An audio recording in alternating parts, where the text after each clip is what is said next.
Hello, everyone. Happy Monday, September 26th, officially 2.5 weeks away now from the start of the regular season. And we actually finally have some hockey games to get into. The Penguins did kind of a split squad, two preseason games against the Columbus Blue Jackets on Sunday, won the first one, lost the second one. I'm going to get into both of those, my takeaways from what I saw, and all that good stuff coming up for today's episode of the Locked On Penguins podcast. We're going to also getting into a couple of roster cuts that were made on Monday. We're also going to go over the lineup that the Penguins just announced for the Tuesday game. That was just announced actually about 10, 15 minutes ago. So that's all coming up right after this drop.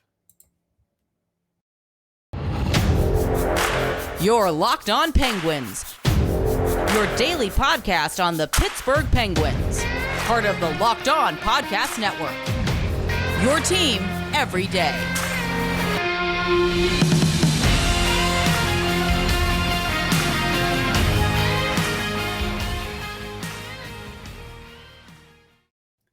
Hello and welcome back to another episode of the Locked On Penguins podcast. I am your host, Hunter Hodes. Remember to follow me on Twitter at Hunter Hodes. You can also follow the show's Twitter at @Penguins. And of course, thank you all so much for making this your first listen of the day. So let's jump right into it. Penguins played their first two games of the preseason on Sunday. It was actually kind of cool, I have the preseason game on my laptop. I'm also watching some football. It's definitely tough just because, from the people I follow on Penguins Twitter, not a lot of people were tweeting about it. I mean, it's a preseason game. Not a lot of the regulars are playing. Of course, some people aren't going to be as interested, but there were some of the regulars playing in both games. And, I think for the first game yesterday, I watched that one a lot more than the second one, just because for the second one, the Blue Jackets were basically playing almost their entire full roster while the Penguins were playing basically a Wilkes-Barre version of their team. Like one of the only regulars that was playing in that game was Danton Heinen. Of course, he had the lone primary assist on the Penguins' lone goal.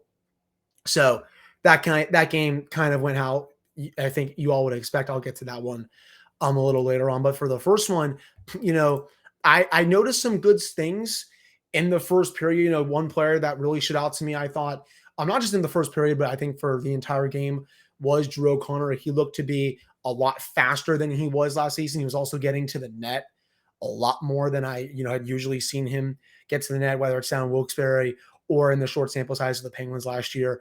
I know the numbers didn't paint it that way. You look at some of the underlyings and it looks kind of rough. I guess my eye test was a little bit different. Maybe mine sucks. I don't think it does, but it's interesting that, the numbers don't stack up to what I saw.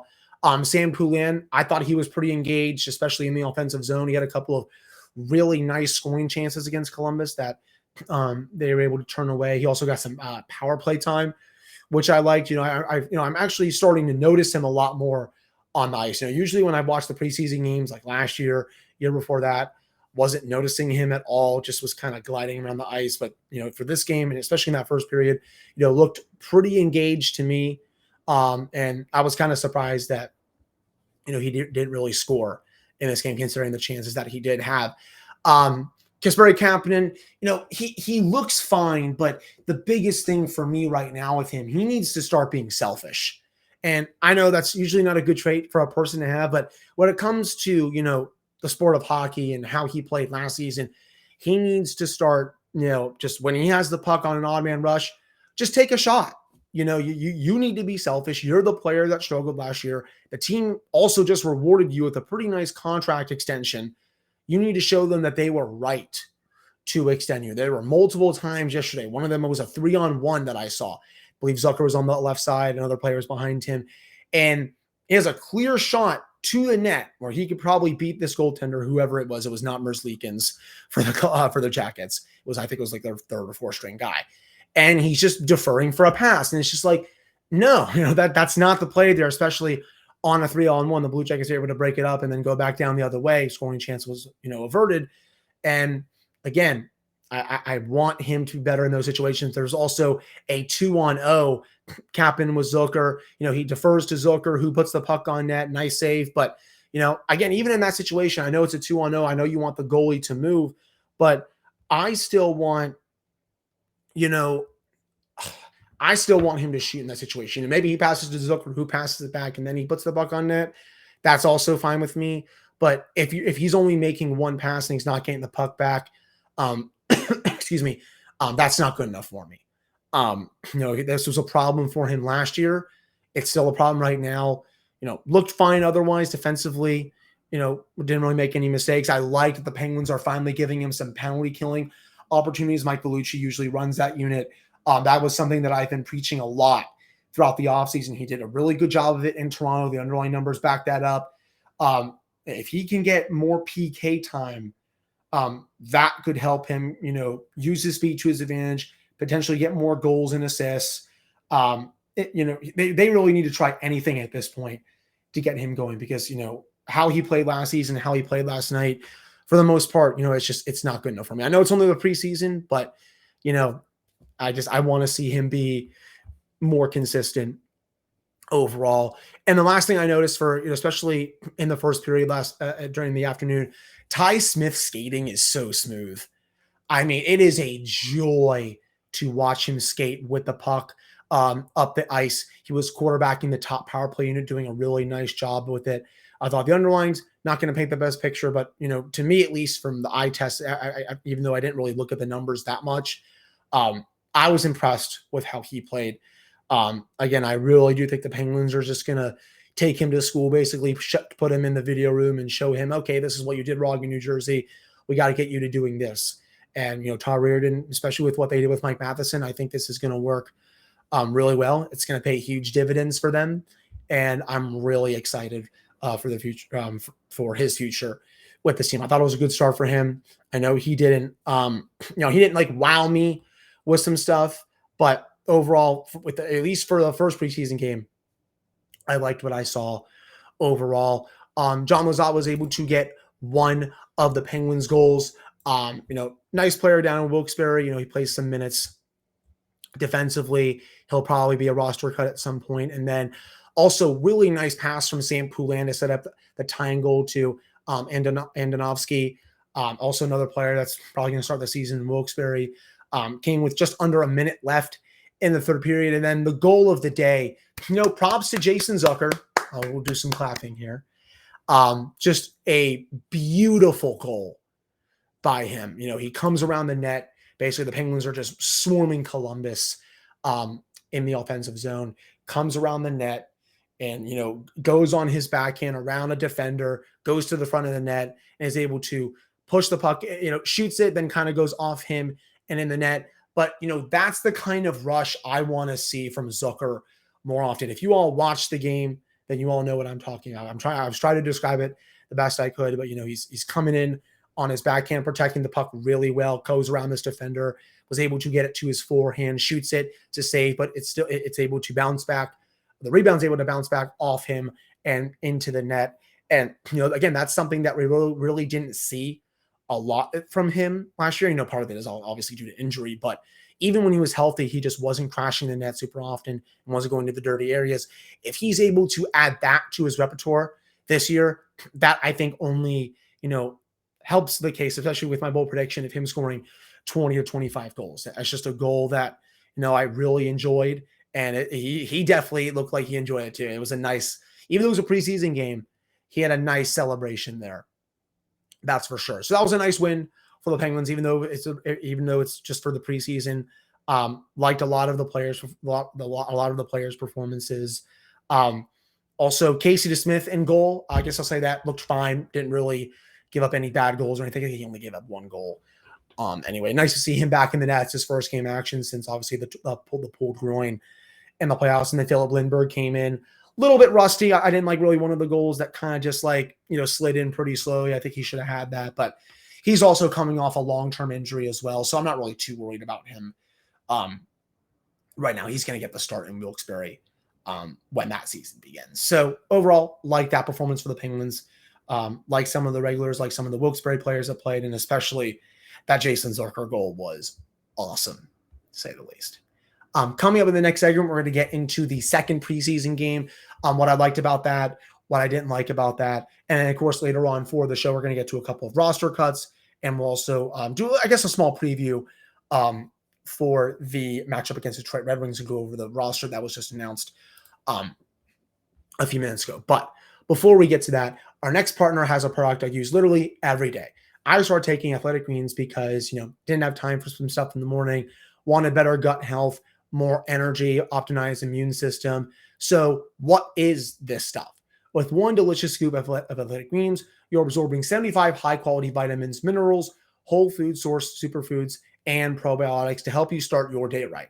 This special blend of ingredients supports your gut health, your nervous system, your immune system, your energy, your focus, and your aging, all of those things. It's lifestyle friendly, whether you eat keto, vegan, dairy-free, or gluten-free. It supports better sleep quality and recovery. Also supports mental clarity and alertness. It's the one thing with the best things. They use the best of the best products based on the latest science with constant product irritations and third-party testing. It costs you less than $3 a day. You're investing in your health, and it's cheaper than your cold brew habit. They also have over 7,000 5-star reviews. To make it easy, Athletic Greens is going to give you a free 1-year supply of immune-supporting vitamin D and 5 free travel packs with your first purchase.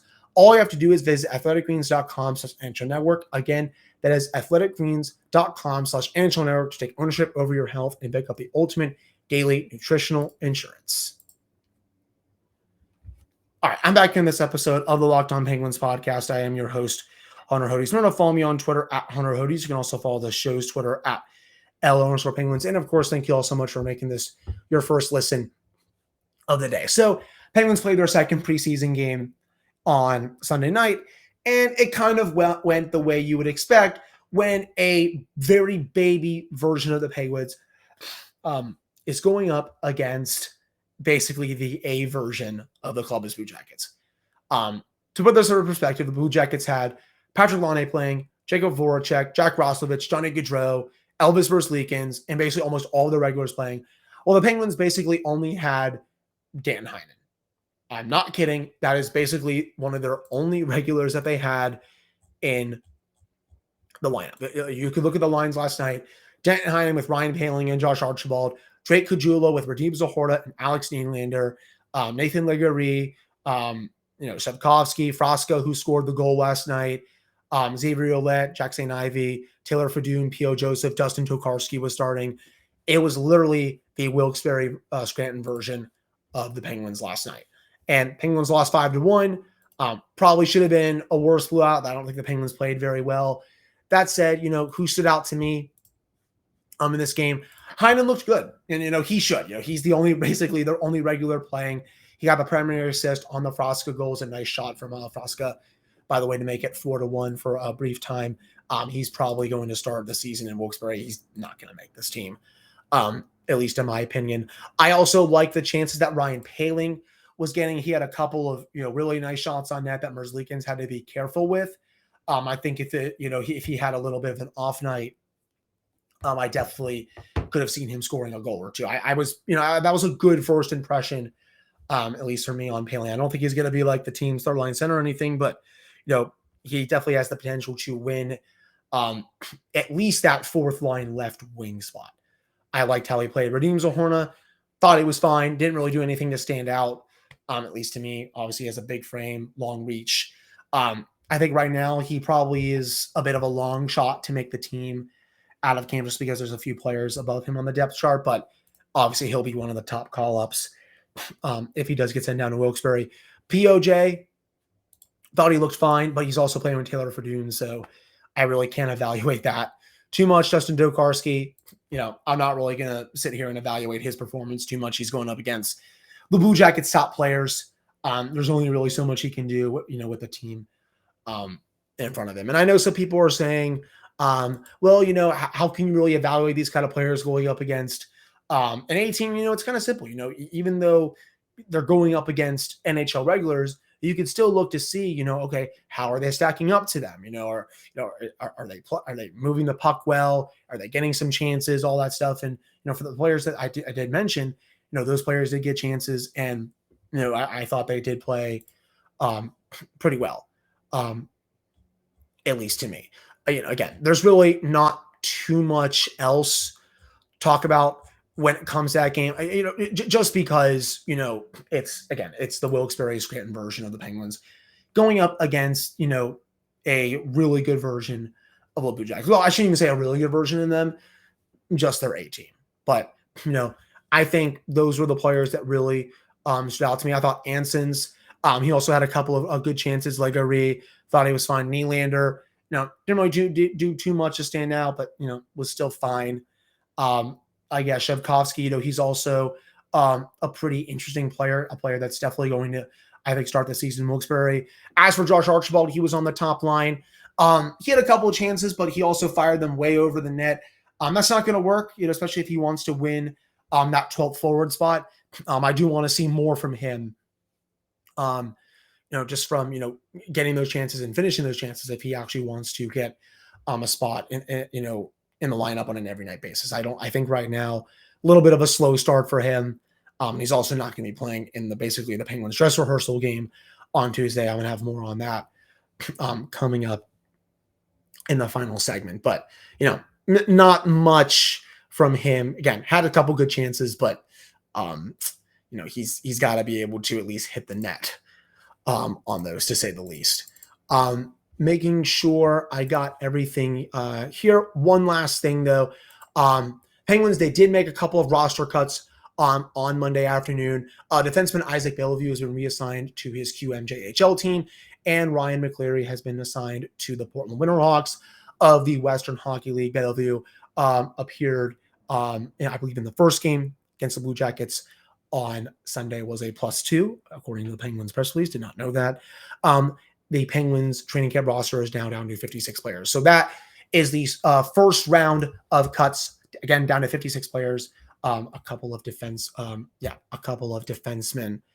have been reassigned to their junior teams. I'm sure there will probably be more cuts following the game against the Red Wings or their other preseason game a little later on this week. So that does it for this second segment for today's episode. Coming up in the final segment, we're going to do, I guess, a small little preview of that matchup against Detroit Red Wings and look at the lineup that you all will see tomorrow night against the Red Wings at PPG. So that's all coming up right after this commercial break. All right, I'm back here on this episode of the Locked On Penguins podcast. I am your host, Hunter Hodes. Remember to follow me on Twitter at Hunter Hodes. You can also follow the show's Twitter at Penguins. And of course, thank you all so much for making this your first listen of the day. So let's get right on into it here. The Penguins, they released the lineup at about 2:30 Eastern time. And this is a dress rehearsal game. On defense, Brian Dumoulin, Ty Smith, Jeff Petrie, Marcus Pettersson, Jan Rutta, Chris Letang. I would be pretty surprised if those are not your starting 6 defensemen when the regular season kicks off on October 13th. I would be pretty stunned, especially with how I like Ty Smith's performance. Petrie's going to be in the lineup. Dumoulin, Pettersson, Rutta, Letang. The only one that I think is questionable at this point is Smith. Looks like Casey DeSmith is going to get the start in this game. I mean, it says, well, maybe not, because I think they go like top number to a bottom number. But if that's the case, Jari might get the start, and then DeSmith will come in to relieve him. So both goalies are going to be in the game. And then Drew O'Connor, Jason Zucker, Brian Rush, Drake Caggiula, Brock McGinn, Ryan Poehling, Pittsburgh captain, Teddy Bluger, Jake Ensel, Radim Zohorna, Rickard Rakell, Evgeny Malkin, and Sidney Crosby will all be playing. Though almost all those forwards are regulars. The only ones that I believe are not playing, Jeff Carter, I'm just making sure I got this right here. Yes, Jeff Carter and Danton Heinen, and obviously POJ is not playing either. But I believe the 4 regulars are not playing, Jeff Carter and Danton Heinen. Remember, Carter is hurt with an injury. I've not heard any update on him. I'm sure he's still being evaluated. And then obviously Heinen, he just played on Sunday, so they're just going to give him the night off. So lines wise, I would assume you're going to see Gensel, Crosby, and Rakell on the top line. Second line, I think you're going to see Evgeny Malkin with Brian Russ and Jason Zucker. Third line, I would assume Teddy Bluger will probably be the third line center. Would say with Kasperi Kapanen and maybe Brock McGinn or Ryan Poehling. Actually, no, I think they might put McGinn on that line with Bluger and Kapanen. And then the fourth line, I would probably say O'Connor with Poehling and Caggiula or Zohorna. So there's 13 forwards on here. One of these guys is going to be scratched. But that's probably what you're looking at. Your fourth line, O'Connor, Caggiula, Zohorna, and all the rest of those guys, and Poehling or something like that. I think three of those 4 players are going to make up your fourth line, and then again, Bluger with Kapanen on the third line, and McGinn, I think, is probably what you're looking at outside your top 6 defensive pairings. I do think you're probably going to see Dumoulin, Letang, Pettersson, Petrie. It definitely looks like they really want to try out that Pettersson-Petrie pairing. And then the third pairing will be Ty Smith and Jan Ruta. Tristan Jarry will probably get the start, and then DeSmith will come in for him. Really interesting to me that, also, Josh Archibald not getting in this game with a lot of the regulars. Does that mean anything? I'm not really sure. It's also could be just because he played on Sunday, so they kind of want to just give him a night off. Probably the same with Danton Heinen. So I'm not really going to read too much into it, but it is interesting that some of these other Wilkes-Barre tweeners like Zohorna and Kajula, Poehling. He's not really a tweener, but he's probably going to make the team. But some of those players, they're getting in the lineup. O'Connor as well. As they're all continuing to really fight for a roster spot at this point. They'll probably have Archibald in for the next game after that, give him some rest. Maybe they'll do another dress rehearsal and he'll be in it. I'm not sure. I know a couple of people asked me today, like, why are all the stars playing in this game? And I think it's pretty simple to me, at least in my opinion. They want to get them some reps together because honestly, I doubt you're going to see all 6 of Gensel, Crosby, Raquel, Zucker, Malkin, and Russ play another preseason game together. I doubt it. I think they'll play, some of them will play one game, some of them will play another game, but I don't think you're going to see them play like 2 or 3 more preseason games together. I think they want to manage their reps and all that, but they also want to, at least get them in for one game, and then they'll be able to practice and all that other stuff during camp and all that. So that's at least how I see it, in my opinion. But yeah, that basically wraps up today's show. That is I'm making this correct. I believe that is a 7:00 start time. I'm sure the Penguins are going to, it's going to be streamed locally on the Penguins official website. You can also tune in to 105.9 The X. If you are not near a computer, and you can listen to Josh Getzoff and Phil Bork. They also will be doing the stream on the official website. So again, that will do it for today's episode of the Locked On Penguins podcast. I really appreciate all of you listening to this one. I know it's preseason hockey. Some of you may not care, but hey, we're back to talking about games. It's good to recap some stuff and give my thoughts and analysis on who looked good versus who didn't look good, and also look ahead to the Penguins' next preseason game. I'll have another episode for you all tomorrow. It'll either be during the day after training camp practice, or it'll be following the preseason game on Tuesday. I haven't really decided yet to recap that game, but we're back to 5 episodes a week. Really excited for. We're only a few days away from October at this point. So again, thank you all so much for listening. I appreciate everyone that listens to this podcast, and I'll be back on Tuesday.